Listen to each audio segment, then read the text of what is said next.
Hey there, everybody. Paul here again with Dave Buick, our new master blog writer. And today we are wrapping up number 3 of our Focus on the Right Stuff series. And today we have a fun topic called super summaries. This is something we developed at ProCNC, my old shop. You can see the sign here. And Dave, tell us what super summaries are all about. Yeah, sure. Thanks, Paul.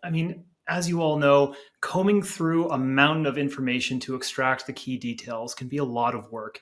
And when those details aren't being extracted and summarized for the benefit of the rest of the team, that time is being spent by all kinds of different members of the team during the production process. So super summaries is just a really effective way to add some effectiveness and time efficiency to the planning process by sending a designated person to go out, dig through the information, distill it down to kind of what the key data points are, so that that project can be planned for and executed on in a way that meets all the requirements of the job. And this really builds on last week's last installment's topic of information transfer. Mm-hmm.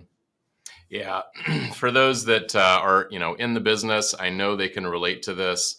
Imagine you have a new client with a workmanship standard that's 57 pages long, and you just get a new project for them, and there's only information on page 17 and 38 that really matters to this part number. Are you going to ask 5 or 10 different people along the whole value stream from programming and machining and processing and inspection and all the way down to go read that document and try to figure out which pages clause number A31 is in? No, it's a terrible waste of time. So super summaries are a fantastic way. It was super effective at our shop to just distill it down. You can still have reference to the document, in your system, but pull out the pertinent, paragraph or sentences and let everyone focus on those things so they can get it right and not have to get bogged down in all the details. So thanks for writing about that, Dave. I know people will get a lot of value from it, and look forward to having more valuable insights from your blogs. And thank you so much for all the work you're doing to help inform and share with people. Thanks so much, Paul. It's been my pleasure. All right. Thanks, everyone. Hope you get value out of the blog, and we'll see you on the next one soon. See you, folks.